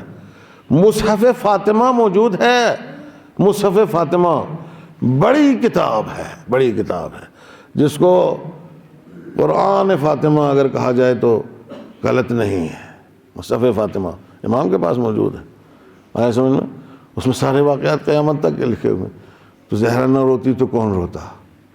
جس کو خبر ہوئی وہی رو رہے ہیں. تو زہرا صرف رسول کی جدائی پر نہیں رو رہی تھی. زہرا آج تک کے آنے والے جتنے بھی مصائب ہیں اس دنیا میں ڈھائے جا رہے ہیں، ایک ایک مصیبت کو یاد کر کے روتے ہیں. توجہ کی آپ نے. اس لیے کہ ظاہر سی بات ہے کہ ایک امام کا دنیا میں موجود ہونا اور کسی ایک کا بھی امام کے ساتھ نہ ہونا، اللہ اکبر، اس سے بڑی مصیبت کوئی ہو سکتی ہے؟ علی کے لیے سب سے بڑی مصیبت کیا چیز ہے جو بیان کی جاتی ہے علی کے لیے؟ علی کے لیے سب سے بڑی مصیبت یہ ہے کہ دنیا نے علی کو چھوڑ دیا. دنیا نے علی کو اکیلا چھوڑا، تنہا چھوڑا. یہ علی کے لیے سب سے بڑی مصیبت ہے. اس لیے کہ علی اس کے حقدار نہیں تھے کہ ایسا ظلم علی کے اوپر کیا جاتا. یہ بہت بڑا ظلم تھا علی کے اوپر کہ علی کو اکیلا چھوڑا دنیا. علی کے علم سے دنیا نے استفادہ نہیں کیا. توجہ کی آپ نے. اس سے بڑی مصیبت نہیں ہو سکتی ہے. یہ وہی جانتا ہے کہ جو اہل علم ہے، یہ وہی جانتا ہے کہ جو اہل ہنر ہے، اگر اس کی ناقدری ہوتی ہے تو اس کے اوپر کیسے غم کے پہاڑ ٹوٹتے ہیں، کیسی مصیبت ٹوٹتی ہے، اس کا کوئی اندازہ نہیں لگایا جا سکتا ہے. علی جب کہتے ہیں سلونی سلونی قبل ان تفقدونی، مجھ سے پوچھ لو جو کچھ پوچھنا ہے اس سے پہلے کہ میں دنیا میں نہ رہوں اور تمہارے درمیان میں نہ رہوں اور تم مجھے کھو دو. تو نادان پوچھنے والا پوچھتا ہے کہ بتاؤ مولا میرے سر پہ بال کتنے ہیں؟ اللہ اکبر، اس سے بڑی ضربت نہیں ہو سکتی ہے، اس سے بڑی چوٹ نہیں ہو سکتی ہے، اس سے بڑا زخم نہیں ہو سکتا ہے، اس سے بڑا زخم نہیں ہو سکتا ہے، توجہ کی آپ نے، اس سے بڑی ناقدری نہیں ہو سکتی ہے۔ کوئی پوچھنے والا نادان ہے جو یہ بات پوچھتا ہے، کیوں؟ اس لیے کہ مولا جو ہے وہ مولا یہ سوچ کے خاموش ہو گئے کہ میں اگر اس کو بتا بھی دوں گا کہ تیرے سر پہ اتنے بال ہیں تو یہ گن کہاں پائے گا، قیامت تک تو یہ اس کی تصدیق ہی نہیں کر پائے گا، یہ گن نہیں پائے گا۔ اللہ اکبر۔ لیکن یہ کیا تھا؟ یہ ناقدری تھی عزیزان گرامی۔ تو سب سے بڑی جو مولا کی ناقدری ہوئی ہے اور جس کی وجہ سے فاطمہ زہرا سلام اللہ علیہ روئی ہیں، اس سے بڑی ناقدری اور نہیں ہو سکتی ہے کہ بعد رسول علی کو تنہا چھوڑ دیا گیا۔ یہ حالت ہو گئی کہ علی کو کوئی سلام نہیں کرتا تھا، اور علی نے شکوہ کیا بی بی سے کہ بی بی وقت وہ آ گیا ہے، حالات ایسے بن گئے ہیں کہ لوگ جب مجھ سے سلام کرنا تو دور ہے، میں جب کسی کو سلام کرتا ہوں تو جواب نہیں دیتا۔ اللہ اکبر۔ عزیزان گرامی، اس سے بڑی تنہائی نہیں ہو سکتی ہے، اس سے بڑی غیبت نہیں ہو سکتی ہے، اس سے بڑی مصیبت نہیں ہو سکتی ہے۔ علی کو اس مصیبت کا اتنا صدمہ تھا کہ علی نے زہرا سے شکایت کی۔ اب آپ خود انصاف سے بتائیں کہ میرا مولا جو اس وقت پردہ غیب میں ہے، اللہ اکبر، وہ کتنوں کو سلام کرتا ہوگا، کتنے جواب دیتے ہیں، کتنے جواب دیتے ہیں؟ کون ہے جواب دینے والا؟ مولا کے سلام کا جواب دینے والا کون ہے؟ لیکن علی، میں کہوں گا علی آپ پھر بھی اتنے مظلوم نہیں تھے، اس لیے کہ آپ کی شکایت کم سے کم زہرا نے تو سنی، زہرا تو سننے والی تھی آپ کی شکایت کو، مگر وہ میرا مولا جو اس وقت پردہ غیب میں ہے اس کی شکایت کو سننے والا کوئی نہیں ہے۔ میں کہوں گا عزیزان گرامی، یہ فاطمہ زہرا جو چیخ چیخ کر روتی تھی، دن میں گھر میں بیٹھ کے روتی تھی، رات کو بیت الحزن میں جا کر کے روتی تھی، یا دن میں بیت الحزن میں روتی تھی، رات کو اپنے گھر میں بیٹھ کر کے روتی تھی، تو یہ اپنی مصیبت کو یاد کر کے نہیں روتی تھی، بلکہ اپنے آخری فرزند کی مصیبت کو یاد کر کے روتی تھی کہ صدیاں گزریں گی، میرا یہ فرزند اکیلا رہے گا، اکیلا تڑپے گا، کبھی جنت البقیع میں ہوگا، کبھی مزار رسول پہ ہوگا۔ زہرا کو امام کی زندگی کا ایک ایک لمحہ یاد آتا تھا، دیکھتی تھی تو زہرا روتی تھی۔ اللہ اکبر۔ میں کہوں گا کہ زہرا کو اس زمانے کے ان دشمنوں نے کم رلایا ہے، یہ صدیوں میں آنے والے جو اہل بیت کے دشمن ہیں، جو اہل بیت کی ناقدری کرنے والے ہیں، ان دشمنوں نے زہرا کو زیادہ رلایا ہے۔ اللہ اکبر۔ اور پھر وہی ہوا عزیزان گرامی، زہرا نے مدینے کے ایک ایک گھر کا دروازہ کھٹکھٹایا کہ لوگو تمہیں کیا ہو گیا ہے، تم رسول کی حدیثیں بھول گئے ہو، تم رسول کے اس اہتمام کو بھول گئے ہو، رسول کے اس آنے کو بھول گئے ہو کہ جو میرے گھر پہ آ کے رسول روزانہ سلام کیا کرتے تھے، اور پھر سلام کرنے کے بعد رسول مسجد میں جا کے نماز پڑھتے تھے۔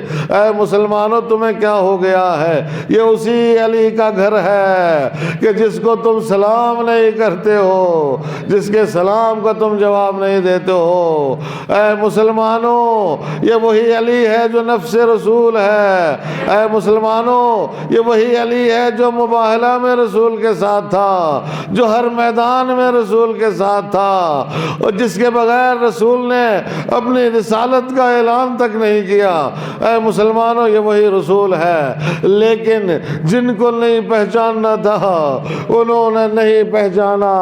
زہرا کے فریاد بے سود ہو کر کے رہ گئی۔ ہاں اگر مسلمانوں نے کچھ کیا تو یہ کیا کہ دروازے کے اوپر جمع ہو گئے، لکڑیاں لے کر کے آواز دی کہ علی کو گھر سے باہر نکالو۔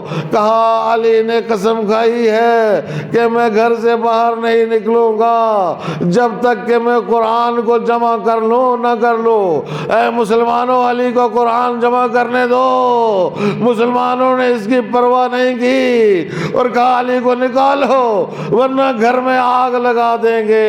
ارے حسبنا کتاب اللہ کہنے والوں، تمہیں یہ احساس نہیں ہوا کہ علی نے کہا کہ میں اب تک اپنے رضا کندھے کے اوپر نہیں رکھوں گا جب تک قرآن جمع نہیں کر لوں گا، لیکن تم نے تو علی کو کو قرآن تک جمع کرنے نہیں دیا اور علی کو مجبور کیا، علی کے گلے میں رسی کا پھندا ڈالا، علی کو گھر سے باہر نکالا، لیکن کیسے نکالا؟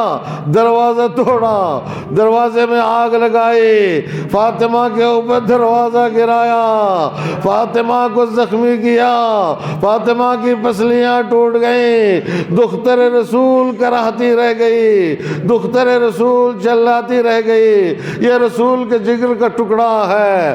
اے مسلمانوں، جس کے اوپر تم نے دروازہ گرا دیا ہے، راوی کہتے ہیں اور لکھا ہے کتابوں میں، پڑھا ہے معتبر ترین علماء نے بھی کہ دروازہ وزنی تھا، دروازہ فاطمہ کے اوپر گرا ہوا تھا، اور یہ مسلمان دروازے کے اوپر سے علی کو کھینچنے کے لیے گھر میں داخل ہو گئے۔ اب بی بی کا کیا حال ہوا ہوگا؟ بی بی چیخی اور چلائی، کہا فضا میری خبر لو۔ بس جانے گرامی، شہادت کے واقعات آپ نے سنے ہیں، شہادت کے واقعات آپ نے پڑھے ہیں، سنے ہیں۔ مجھے ایک مرتبہ جب سب کچھ کرنے کے بعد علی علیہ السلام نے بی بی کی وصیت کے مطابق رات کی تاریکی میں بی بی کو دفن کر دیا، اور دفن کرنے کے بعد روایت میں یہ ملتا ہے کہ 40 قبروں کے نشان علی نے بنا دیے تاکہ کوئی زہرا کی قبر کو کھول کر کے بے حرمتی نہ کرے۔ اللہ اکبر، اجرکم علی اللہ۔ بس جب نشان بنائے، جب صبح ہوئی لوگوں کو پتا چلا کہ زہرا کی وفات ہو چکی ہے، علی کے پاس آئے، کہا علی تم نے ہمیں بتایا نہیں، تم نے ہمارے بغیر زہرا کو دفن کر دیا ہے، دختر رسول کو دفن کر دیا ہے۔ کہا مجھے فاطمہ نے، رسول کی بیٹی نے منع کیا تھا کہ تم لوگوں کو خبر نہیں دینا ہے۔ کہا یہ کیسے ہو سکتا ہے؟ ہم فاطمہ کی میت پر جنازہ پڑھیں گے، نماز جنازہ پڑھیں گے۔ اللہ اکبر۔ علی نے کہا اب یہ ممکن نہیں ہے، فاطمہ نے کہا تھا، وصیت کی تھی کہ مجھے رات میں دفن کرنا، رات میں کفن پہنانا، رات میں ہی سب کچھ میرا کرنا، اور فلاں فلاں کو خبر بھی نہیں دینا، تو تمہیں خبر نہیں دے سکتا تھا میں فاطمہ کی وصیت کے مطابق۔ کہا نہیں ایسا نہیں ہو سکتا ہے، ہم قبر کھودیں گے اور اس کے بعد جنازہ نکالیں گے اور اس کے بعد ہم جنازہ پڑھیں گے۔